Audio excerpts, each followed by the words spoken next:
كيسي وحا كجري هذا الكو آدم قرنمada Soomaaliya waxa kale ku jiray hadal ku aadan SSC Khaatumo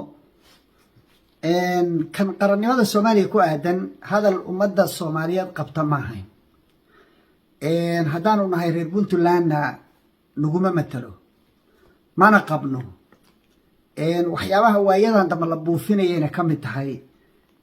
nuclear option waa maqlay waxaan kaloo maqlay confederation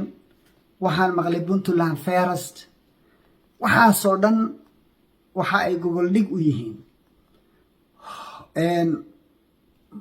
mustaqbalka Soomaaliya ujeedda imaaraadku ka leeyahay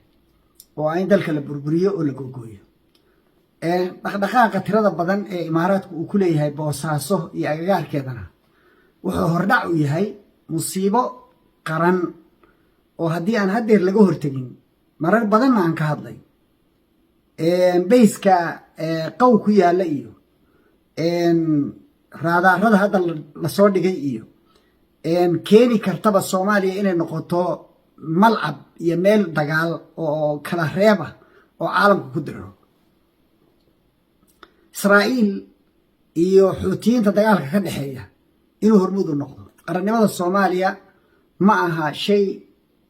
kaftan u baahan shay siyaasadayn u baahan Soomaaliya waa mid calankeeduna waa mid qarankeeda iyo dadkeeda iyo diinteeda iyo dalkeeduna waa mid kaftan uma baahna cid ay gaar uga tashan kartaa ma jirto ummaddaanu ayaheeda horey uga tashatay Allah dejiyay meesha ay degan tahay isku midna ka dhigay midnimadooduna waa muqaddas lamana taaban karo qadiyadaas hadal khaldan buu ahaa hadal loo baahnaana ma ahayn waxaana isleeyahay hadduu ugu liito sabqu lisaan way Siciid waxaan ku taageersanahay wixii wanaagsan dagaalka Daacish baan ku taageersanahay khatarta imaaraadka kuma taageersanin kuma waafaqsanin mana raalina kama ahay imaaraadku cadow weeye Soomaaliyana duulaan buu ku yahay albaabka uu ka soo galo boosaaso iyo hargeysa inay noqoto barbara inay noqoto raali kama ahay mana ku waafaqsanin balkanization of Somalia dhaar bay ku mareen waxay qarsadeen maaha waa wax banaanka yaala dacwadaha laga gudbiyay oo Suudaan iyo ay ka gudbiyeen hadda caalamka looga gudbiyay iyo Liibiya iyo ay ka gudbiyeen ummaddu ha akhrido hadda siyaasi tahay war siyaasaddu kursi maaha lacag xoogaayo aad jeebka ku ridatidna maaha ummadaadu aad horumar gaarsiisid way ummadaadu khatarta aad ka ilaalisid way arinta marka gaf bay ahayd qarannimaday ku ahayd Soomaali weyn bay ku ahayd xaal baan ka bixiyay kelmadda intaas ka oranaya qodobka labaad arinta SSC ma durba ma la ilaaway durba waxay ilowdaa umulidihashadeedii war meeshaas waxa ka dhacay xasuuq waxa ka dhacay arin runtii dhibaato ah oo ummadda Soomaaliyeed oo dhan dib ku ah kuwii geystay dib ku ah kuwii loo geystay dib ku ah kuwii daawanayana dib ku ah xanuun aan qalbiga maskaxda ka bixi karin ba halka ka dhacay dad muslimiina oo Soomaali ah ba Ramadaan madaafiic la dhacay Ramadaan iyagoo sooman gardarro iyo xaqdarro lagu dilay arintaasi waxay kicisay bajay kicisay buuq gurmad bay kicisay Soomaali oo dhan bay midnimadeeda taabatay iyo qarannimadeeda Soomaali oo dhan baa ka gurmatay gees ilaa gees dad aad u badan baa ku dhintay dad aad u badan baa ku dhaawacmay oo ilaa haddeer sariira u saaran qaar baa xubnahoodii waaweynaa ku waayay iyo lugahoodii iyo gacmahoodii iyo indhahoodii qadiyadda noocaasi kursiga siyaasadeed ee yaalla Muqdisho ee 2026 May lagu loolamayo waa ka weyn tahay wixii firdhiye iyo dani ka dhaxeeya gacmo geel jiro hoos baa loo dhaqaay hoos inay u dhaqdaan bay ahayd haday garan waayeen hadalkii firdhiye ka yiri xafladii ra'iisul wasaare Hamza ku yimi meesha la yiraahdo Lascanood waa filayay inay jawaab heli doonto wallahi waa filayay mana rabin anigu inaan ishaaro ilaa jawaabteedu timaado labada nin oo biyo hoostood iska arkay oo Xasan isu dhex maray Xasan xasan halganka waxba kama ahayn waxna kuma darsan labadooda deni baa u roon halganka xaq baa la sheegaa runtaa la sheegaa deni baa halgankaa qayb ka qaatay xasan qayb kama qaadan waxna kuma darsan ma ujeedaa lagumana ilaawi karo waxa xasan nagaga xiran oo laga rabana wax xaq loogu leeyahay wey ictiraafku barya maaha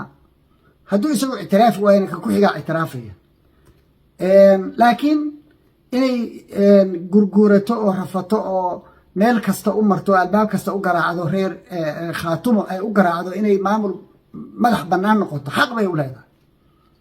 waana arrin in lagu garab istaaga mooye aan lagaga hor imaan karin ama xamse ha keeneen ama xasan ha keeneen ama cid kale ha keeneen xaq bay u leeyihiin inay maraan maxaa yeelay istaamkiibuu haystaa sanadkaas hadda dhiman istaamkii in laga helo oo laga qaato yaa ka khayroon in kan ka dambeeya laga sugo danina intaa inuu garan waayo ma ahayn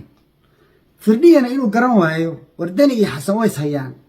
danina waxbuu kugu darsaday waxna waa wada leedihin maamulku haystana waa la leedahay oo maamul la wada dhistay weeye kan aad adigu haysatidna waxbuu ku leeyahay oo waa raggii difaacday oo dagaalka u galay oo dhiigga iyo dhacaankaba u shubay kala tasho oo idinkoo iswaafaqsan oo isku fikira ya meel isu raaca isaguna waa garan waaye aaway dadkii kale aw cuqaashi isimadii aaway aw garaadadii aw isimadii reer puntland hawshaan hawlaa leedihiin bay ahayd oo shacabku lahaa siyaasi ma lahayn aaway jamaahiirtii aaway dadkii dhallinyarada ahaa ee dhiigga isu horayey aaway social mediaha laysugu dhiibay laba kooxood oo labadoodaba aan ognahay in dhaqaalo lagu siiyo cayda qoloba qolada kale si loo kala fogeeyo arrintaasi dab bay ku ciyaarayaan labadaa nin dab bay ku ciyaarayaan markay timaado qadiyadda SSC kaftanna uma baahna qadiyadda SSC dadkaasi inay aayahooda iyo magaranaysaa maamulkooda iyo qadiyadooda ay taladooda leeyihiin laguna taageero say rabaanna loogu garab istaago waa arrin aan u baahnayn in kaftan laga galo iyo ciyaar dhib badan bay u soo mareen dad badan baa kaga maqan dhibaato badan bay u mareen kaftan uma baahna hadal tanaaga ah oo miidiyaha laga yidhaahdana uma baahna siciid qadiyaddaas waa kaga soo horjeednaa naguma matalo odayaasha isimada ah ee reer puntlandna jawaabteeda waa laga sugayaa qodobkaasna intaasan ka oranaya qodobka saddexaad qodobka labaad actually qodobka labaad buurmadow imaanshihiisa garowa u yimi iyo hadalka ciro uu ka yiri sool bari maxaabiistaan isu sii daynaynaa maxaabiista way isu sii daynaynaa waddadana way isu furaynaa iyo ganacsiga waa laba qodob oo isduqaynaya waa isdiido ciro waxaan weydiinayaa siyaasaddaas ma ka fiirsata marka koowaad markaa tiri sool bari waa isu sii daynaynaa maxaabiista iyo waddadaan isu furaynaa iyo ganacsiga waxaad qirtay entity idinka madax bannaan iyo maamul idinka madax bannaan oo aan somalilan ka tirsanayn oo ka madax bannaan inay yihiin baad qirtay caalamkuna intaasuu wariyey